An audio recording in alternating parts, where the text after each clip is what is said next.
RS football ഫാമിന്റെ പുതിയ വീഡിയോയിലേക്ക് എല്ലാ മാന്യപ്രേക്ഷകർക്കും സ്വാഗതം. വീഡിയോ തുടങ്ങുന്നതിന് മുമ്പ് ഒരു സന്തോഷ വാർത്തയുണ്ട്. നമ്മൾ RS ഫുട്ബോൾ ഫാമിലി 2000 സബ്സ്ക്രൈബേഴ്സ് യൂട്യൂബിൽ ആയിരിക്കും എന്നുള്ള കാര്യം എല്ലാവരും അറിയിച്ചുള്ളതാണ്. അപ്പോൾ ഒരുപാട് പേര് നമ്മൾ സപ്പോർട്ട് ചെയ്ത് നമ്മുടെ ഫാമിലിയിൽ നമ്മുടെ ഫ്രണ്ട്സ് ആയിക്കോട്ടെ, അതേപോലെ നമ്മൾ അറിയാത്ത ഒരുപാട് പേര് നമ്മൾ സപ്പോർട്ട് ചെയ്തിട്ടുണ്ട്. അപ്പോൾ എല്ലാവർക്കും 1000 നന്ദിയുണ്ട്. തുടർന്നും ഈ സപ്പോർട്ട് ഉണ്ടാവണമെന്ന് വിനീതമായി അഭ്യർത്ഥിക്കുകയാണ്. അപ്പോൾ നമുക്ക് വീഡിയോയിലേക്ക് കിടക്കാം. നമ്മളിന്ന് സംസാരിക്കാൻ പോകുന്ന ഇംഗ്ലീഷ് പ്രീമിയർ ലീഗിലെ 25 റൗണ്ടുകൾ മത്സരം ഇന്നലത്തോടെ അവസാനിച്ചിരിക്കുകയാണ്. ലിവർപൂൾ വിസസ് മാഞ്ചസ്റ്റർ സിറ്റി മത്സരത്തോടെയാണ് ഈ 25 റൗണ്ട് മത്സരങ്ങൾ അവസാനിക്കുന്നത്. അപ്പൊ എല്ലാവരും പ്രതീക്ഷയോടെ നോക്കിയെന്നാണ് നോക്കിയെന്ന മത്സരം. എന്താ പറഞ്ഞാല് പ്രത്യേകിച്ച് ആഴ്സണൽ ഫാൻസ് മാഞ്ചസ്റ്റർ സിറ്റിയുടെ ഒരു പരാജയത്തിന് വേണ്ടിയിട്ട് അല്ലെങ്കിൽ സമനിലയ്ക്ക് വേണ്ടി കാത്തിരുന്നതാണ് അവർ. പക്ഷേ ആദ്യ 1-0 പുറകിൽ പോയ ശേഷം 2-1 ഗംഭീര തിരിച്ചുവരാണ് പെപ്പിന്റെ മാഞ്ചസ്റ്റർ സിറ്റി നേടിയിരിക്കുന്നത്. എന്താ കാരണം എന്ന് വെച്ചാൽ കളി തുടങ്ങി ഫസ്റ്റ് ഹാഫിൽ നോക്കി കഴിഞ്ഞാൽ സിറ്റിയുടെ അടിപൊളി കിടിലൻ പെർഫോമൻസ് ആയിരുന്നു. സെക്കൻഡ് ഹാഫ് ടൈം കഴിഞ്ഞ് വന്ന ശേഷം ആൻഫീൽഡിൽ പഴയ ഒരു എന്താ പറയുക ലിവർപൂളിനെ കാണാൻ പറ്റിയെന്നുള്ളതാണ്. കളി ഇങ്ങനെ അടിപൊളിയായിട്ട് നടന്നുകൊണ്ടിരിക്കുകയാണ്. അതിൻ്റെ ഇടയിൽ സെബാസ്റ്റിലേക്ക് ഒരു കിടിലൻ ഫ്രീ കിക്ക്. എൻ്റെ മോനെ എന്ത് സാധനോടത്!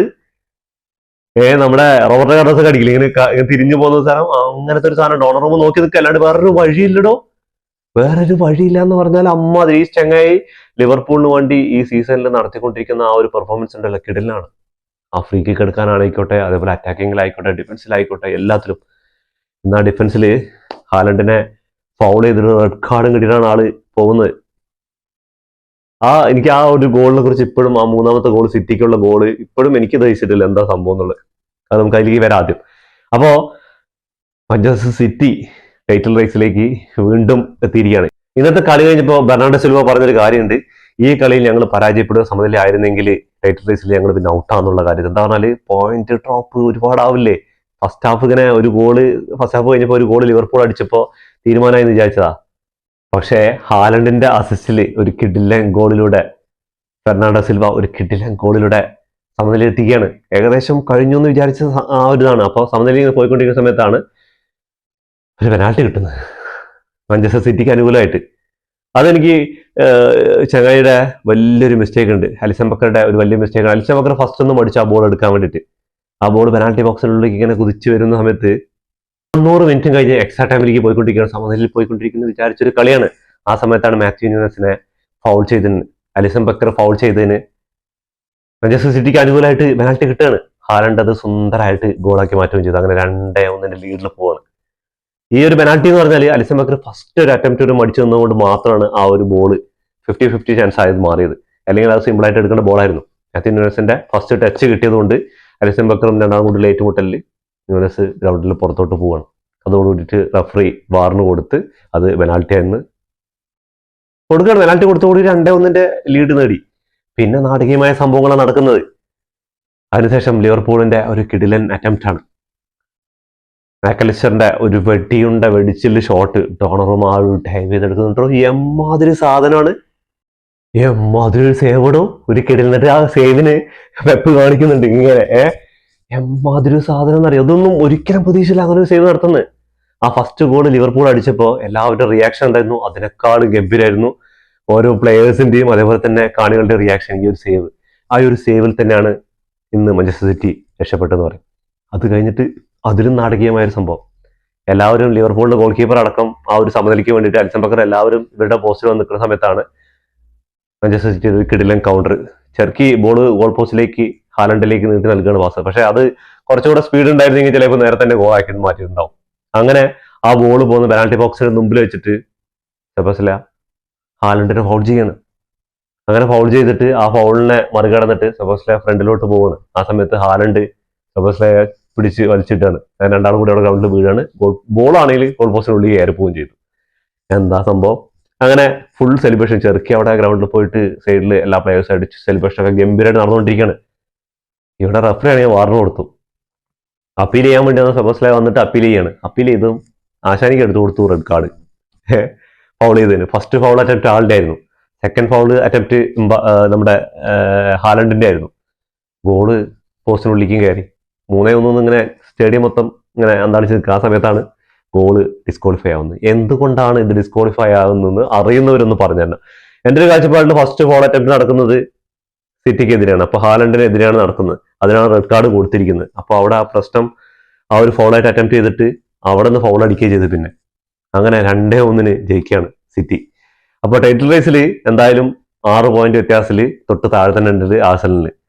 അപ്പോൾ ഇങ്ങനെ കാത്തിരുന്നാണ് ഒരു സമനിലയ്ക്കോ അല്ലെങ്കിൽ ഒരു തോൽവിക്കോ വേണ്ടിയിട്ട്. പക്ഷെ നടന്നില്ല. പെപ്പ് എന്താ പറയാ, തിരിച്ചു വന്നൊന്നും പറയാനായിട്ടില്ല. ഇനിയും ഒരുപാട് മത്സരങ്ങളുണ്ട്. 6 പോയിന്റ് ഗ്യാപ്പേ ഉള്ളൂ എന്നുള്ള കാര്യമാണ് ഇപ്പൊ സിറ്റിക്ക് മെയിനായിട്ട്. അപ്പൊ നമുക്ക് ഇവരുടെ സ്റ്റാറ്റസിലേക്ക് ഒന്ന് പോകാം. ആദ്യം ഇവരുടെ സ്റ്റാറ്റസിലേക്ക് വരികയാണെങ്കിൽ 15 ഷോട്ടുകൾ ലിവർപൂൾ എടുത്തപ്പോൾ അതിൽ 5 മോൺടാർജറ്റിക്കാണ്. മാഞ്ചസ്റ്റർ സിറ്റി ആവട്ടെ 16 ഷോട്ടുകൾ എടുത്തു, അതിൽ 7 മോൺടാർജറ്റിക്ക് ഉണ്ടായിരുന്നു. 46% ലിവർപൂളിന്റെ കയ്യിൽ പൊസിഷൻ ഉണ്ടായിരുന്നു. 54% പൊസിഷൻ ആയിരുന്നു മാഞ്ചസ്റ്റർ സിറ്റിക്ക് ഉണ്ടായിരുന്നത്. 342 പാസുകൾ ലിവർപൂൾ കംപ്ലീറ്റ് ചെയ്തപ്പോൾ 421 പാസുകൾ മാഞ്ചസ്റ്റർ സിറ്റി കംപ്ലീറ്റ് ചെയ്തിട്ടുണ്ടായിരുന്നു. 83% പാസിംഗ് അക്യുറസി ഉണ്ടായിരുന്നു ലിവർപൂളിന്റെ കയ്യിൽ. അതേപോലെ തന്നെ മാഞ്ചസ്റ്റർ സിറ്റി ആണെങ്കിൽ 84% പൊസിഷൻ ഉണ്ടായിരുന്നു. 12 ഫോൾസ് ഇവിടെ കംപ്ലീറ്റ് ചെയ്തപ്പോൾ 16 ഫോൾസ് കംപ്ലീറ്റ് ചെയ്തിട്ടുണ്ടായിരുന്നു. മാഞ്ചസ്റ്റർ സിറ്റിക്ക് 4 യെല്ലോ കാർഡ് ഉണ്ടായിരുന്നപ്പോൾ ലിവർപൂളിന് 2 യെല്ലോ കാർഡാണ്. റെഡ് കാർഡ് ലിവർപൂളിൽ നിന്ന് കിട്ടിയിട്ടുണ്ട്. അതേപോലെ ഓഫ് സൈഡ് നോക്കുകയാണെങ്കിൽ 6-2 ആണുള്ളത്. കോർണേഴ്സ് വിൻ ചെയ്തത് ലിവർപൂൾ 5 മാഞ്ചസ്റ്റർ സിറ്റി 4 ആണ്. അപ്പോൾ മാഞ്ചസ്റ്റർ സിറ്റി എത്രയോ വർഷങ്ങൾക്ക് ശേഷമാണ് ഒരു ലീഗിൽ തന്നെ 1937 ശേഷം തോന്നുന്നുണ്ട് ലീഗിൽ 2 എവേ മാച്ചും ഹോം മാച്ചും കൂടിയിട്ട് വിജയിച്ചിട്ട് ലിവർപൂളിനെതിരെ വിജയിക്കുന്നത്. അതും ആൻഫീൽഡിൽ ഇപ്പോൾ അങ്ങനെ ഇപ്പോൾ പേടിക്കാനൊന്നും ഇല്ലാത്ത ലെവലിലേക്ക് ആയി മാറിക്കൊണ്ടിരിക്കുകയാണ് ആൻഫീൽഡ്. ഏത് ടീമുകൾ വന്നിട്ടും ചിലപ്പോൾ ആൻഫീൽഡ് ഒന്ന് കൊട്ടിട്ട് പോകുന്ന ഒരു അവസ്ഥയാണ്. പക്ഷെ ഇന്നത്തെ കളിക്ക് ഭയങ്കര ഇമ്പോർട്ടൻസ് ഉണ്ടായിരുന്നു ലീഗിൽ. അപ്പൊ എന്തായാലും മാഞ്ചസ്റ്റർ സിറ്റി വിജയിച്ചിരിക്കുകയാണ്. അപ്പൊ നമുക്ക് ലീഗിൽ ഇതുവരെ നടന്ന 25ാം റൗണ്ടിൽ നടന്ന മത്സരങ്ങളെ കുറിച്ച് നമുക്കൊന്ന് വിലയിരുത്താം. 25ാം റൗണ്ട് മത്സരം ആരംഭിച്ചത് ലീഡ്സ് യുണൈറ്റഡിന്റെ ഹോം ഗ്രൗണ്ടിൽ നത്തിങ്ഹാം ഫോറസ്റ്റിനെ 3-1 ലീഡ്സ് യുണൈറ്റഡ് പരാജയപ്പെടുത്തി. അടുത്ത മത്സരം നോക്കുകയാണെങ്കിൽ മാഞ്ചസ്റ്റർ യുണൈറ്റഡ് ചുവന്ന ചെകുത്താന്മാര് 2-0 ടോട്ടൻഹാം ഹോട്ട്സ്പറിനെ പരാജയപ്പെടുത്തുന്നത്. അവർ കണ്ടിന്യൂസ് ആയിട്ട് 4 വിജയം, ഒരു വിജയം കൂടി ഉണ്ടെങ്കിൽ അവർക്ക് ആ ചങ്ങായിയുടെ മുട്ടി അങ്ങോട്ട് വെട്ടി കൊടുക്കാൻ പറ്റും. മൈക്കൽ കാരക്കിന് ആളുടെ കോച്ചിങ് കരിയറിൽ സ്റ്റാർട്ടിങ്ങുള്ള 4 മത്സരങ്ങളും അത് കിട്ടില്ല പെർഫോമൻസിലാണ് മാഞ്ചസ്റ്റർ യുണൈറ്റഡ് ഇപ്പോൾ പോയിക്കൊണ്ടിരിക്കുന്നത്. മാഞ്ചസ്റ്റർ യുണൈറ്റഡിന്റെ ആരാധകരൊക്കെ പുറത്ത് വരാൻ തുടങ്ങി. മാളത്തുനിന്ന് 90s കിഡ്സ് ഒക്കെ ഉണ്ടല്ലോ, ഞാൻ ഇടയ്ക്ക് പറയാറുള്ള, അവരൊക്കെ പുറത്ത് വരാൻ തുടങ്ങിയിട്ടുണ്ട്. അടുത്ത മത്സരം നോക്കുകയാണെങ്കിൽ Bournemouth Aston villa point drop out ചെയ്തിരിക്കുകയാണ്. 1-1 സമനിലയിൽ ബോൺമൗത്തിന്റെ ഹോം ഗ്രൗണ്ടിൽ പോയിട്ട് 1-1 സമനിലയായിരിക്കുന്ന ഒരു പോയിന്റ് ഡ്രോപ്പ് ചെയ്തിരിക്കുന്ന ഒറ്റ പോയിന്റാണ് കിട്ടിയത്. അടുത്ത മത്സരം നോക്കുകയാണെങ്കിൽ ആഴ്സണൽ സണ്ടർലാൻഡിന്റെ 3-0 പരാജയപ്പെടുത്തി. കിട്ടില്ല ഒരു മത്സരമായിരുന്നു. ആഴ്സണലിന്റെ ഹോം ഗ്രൗണ്ടിൽ വെച്ചിട്ട് നടന്ന മത്സരത്തിൽ 3-0 അവർ ആധികാരികമായ വിജയം നേടുകയാണ്. അടുത്ത മത്സരം നോക്കുകയാണെങ്കിൽ ബേൺലിയും വെസ്റ്റ് ഹാം യുണൈറ്റഡും. ബേൺലിയുടെ ഗ്രൗണ്ടിൽ പോയിട്ട് വെസ്റ്റ് ഹാം യുണൈറ്റഡ് 2-0 വിജയിക്കുകയാണ്.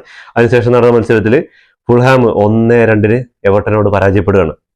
അതിനുശേഷം ചെൽസിയുടെ ഒരു കിടിലൻ മത്സരം ഉണ്ടായിരുന്നു. 3-1 ചെൽസി വിജയിച്ചത് വോൾസിന്റെ ഹോം ഗ്രൗണ്ടിൽ പോയിട്ട്. കോൾ പാർമറിന്റെ ഹാട്രിക്കിലൂടെ 2 പെനാൽറ്റിയാണ്. ഫസ്റ്റ് കളി തുടങ്ങി ഫസ്റ്റ് ഹാഫിൽ തന്നെ ഇവർ 3 ഗോൾ അടിച്ച് പിന്നെ നിർത്തി. ആ ഫസ്റ്റ് പെനാൽറ്റി 2 കിട്ടുന്നത്. ആ ഫസ്റ്റ് പെനാൽറ്റി എന്തിനാന്നുള്ളത് എനിക്കിപ്പോഴും ഒരു പിടിയും കിട്ടിയിട്ടില്ല കേട്ടോ. സെക്കൻഡ് പെനാൽറ്റി എന്തുകൊണ്ട് അങ്ങനെ ചെയ്തു ഒരു പിടിയും കിട്ടിയിട്ടില്ല. ഫസ്റ്റ് പെനാൽറ്റി ഒരു നാരോ ടച്ച് ഉണ്ടായിരുന്നുള്ളൂ. അതപ്പോഴേക്കും റഫറി പെനാൽറ്റിക്ക് കൊടുത്തു. ആ പെനാൽറ്റി കോൾ പാർമർ കിട്ടലിനായിട്ടൊരു ഗോൾ സ്കോർ ചെയ്തു. രണ്ടാമത്തെ പെനാൽറ്റി എന്തിനാണ് ആ ചങ്ങായി ഇങ്ങനെ പിടിച്ച് തള്ളിയിട്ടെന്ന് വോൾസിന്റെ ഡിഫൻഡർ ചെയ്ത്. ശരിക്കും അത് അത്രയും വലിയൊരു പുഷായിരുന്നു. അത് പെനാൽറ്റി അർഹിച്ചു തന്നെയാണ്. അങ്ങനെ പെനാൽറ്റി. അതിനുശേഷം ഒരു കിടിലൻ ക്ലാസ് ഗോളിലൂടെ പാർമർ ഹാട്രിക് വെച്ചിരിക്കുകയാണ്. അടുത്ത മത്സരത്തേക്ക് വരികയാണെങ്കിൽ ന്യൂകാസിൽ യുണൈറ്റഡ് 2-3 ബേൺഫോർഡിനോട് പരാജയപ്പെട്ടു. ന്യൂകാസിൽ യുണൈറ്റഡിന്റെ ഹോം ഗ്രൗണ്ടിലായിരുന്നു മത്സരം ഉണ്ടായിരുന്നു. അടുത്ത മത്സരം നോക്കുകയാണെങ്കിൽ ബ്രൈറ്റൺ 1-0 ക്രിസ്റ്റൽ പാലസിനോട് പരാജയപ്പെട്ടു. അവസാന മത്സരം നടന്നത് മാഞ്ചസ്റ്റർ സിറ്റി വേഴ്സസ് ലിവർപൂൾ ആയിരുന്നു. ഫസ്റ്റ് ഹാഫിൽ മാഞ്ചസ്റ്റർ സിറ്റിയുടെ നല്ല ഗംഭീര പെർഫോമൻസ് ആയിരുന്നു. സെക്കൻഡ് ഹാഫിൽ ലിവർപൂളിലായിരുന്നു. പക്ഷേ ഗോൾ അടിക്കാൻ മറന്നുപോയി. എന്താ പറഞ്ഞാൽ മില്യൺസ് മുടക്കിയിട്ട് കൊണ്ടുവന്ന ഗ്യാപ്പോക്കും അതേപോലെ തന്നെ ബ്രിഡ്സും അതേപോലെ തന്നെ നമ്മുടെ ഇസാക്കും ഗോൾ അടിക്കാൻ മറന്നുകൊണ്ടിരിക്കുകയാണ്. ഗ്യാപ്പോക്കിന്റെ കാര്യത്തിൽ എത്ര ചാൻസുകൾ കിട്ടിയിട്ടുണ്ടെന്ന് അറിയോ? ഒരു പരിപാടി ഇല്ല. അപ്പോൾ സാൾട്ട് ഇനി എന്താണ് ഇവരെ കൊണ്ട് കാട്ടാൻ പോകുന്നത് അറിയില്ല. ഈ സീസണിൽ മിക്കവാറും എവിടെ കൊണ്ടാണ് ഒരു ചാമ്പ്യൻസ് ലീഗ് നോക്കുന്നത് പോലും ചിലപ്പോൾ ഇല്ലാതെ ലിവർപൂൾ ഈ സീസൺ അവസാനിപ്പിക്കേണ്ടി വരും തോന്നുന്നുണ്ട്. അങ്ങനത്തെ ഒരു ഇതിലേക്കാണ് പോകുന്നത്.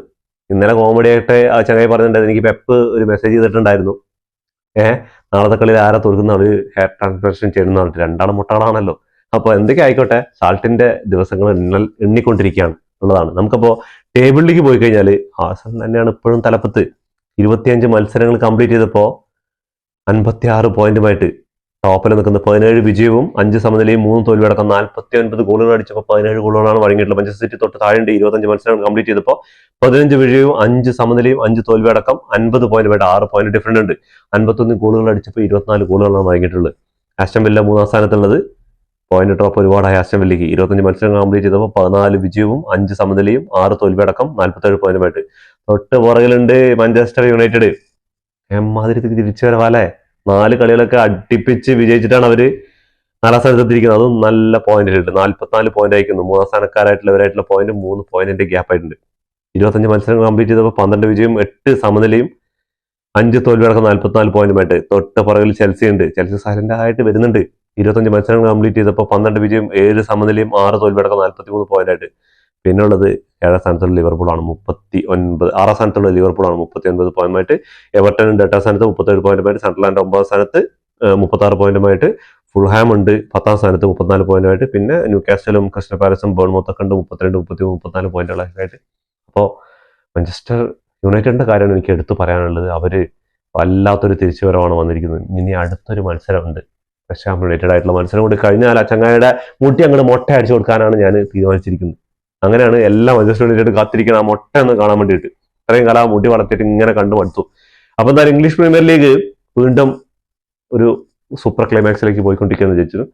എന്താ കാരണം എന്ന് പറഞ്ഞാൽ ആഴ്സണലിനെ വിടാതെ പെപ്പ് പിന്നാലെ തന്നെ ഉണ്ട്. അങ്ങനെ വിട്ടുകൊടുക്കാൻ തയ്യാറല്ല എന്ന് പറഞ്ഞിട്ട് ഇനിയും ഒരുപാട് മത്സരങ്ങളുണ്ട്. 13ഓളം മത്സരങ്ങൾ ബാക്കിയുണ്ട്. അപ്പം എന്തായാലും കാത്തിരുന്ന് കാണാം എന്തായിരിക്കും സംഭവിക്കാൻ പോവുക. ആഴ്സണലായിരിക്കും അതോ മാഞ്ചസ്റ്റർ സിറ്റി ആയിരിക്കും. എന്തായാലും ആസ്റ്റൺ വില്ല എനിക്ക് തോന്നുന്നില്ല ഇനി എത്രത്തോളം. എന്താ പറയുക, അവസാനത്തെ മത്സരങ്ങളൊക്കെ അവർ പോയിന്റ് ഡ്രോപ്പും തോൽവിയും സമനിലേക്കായി പോയിക്കൊണ്ടിരിക്കുകയാണ്. അപ്പോൾ എന്തായാലും കാത്തിരുന്ന് കാണാം. ഫുട്ബോൾ ലോകത്തെ പുതിയ വിശേഷങ്ങളുമായി വീണ്ടും കാണാം. ഈ വീഡിയോ ഇഷ്ടപ്പെട്ടാൽ ലൈക്ക് ചെയ്യുക, ഷെയർ ചെയ്യുക, സബ്സ്ക്രൈബ് ചെയ്യുക.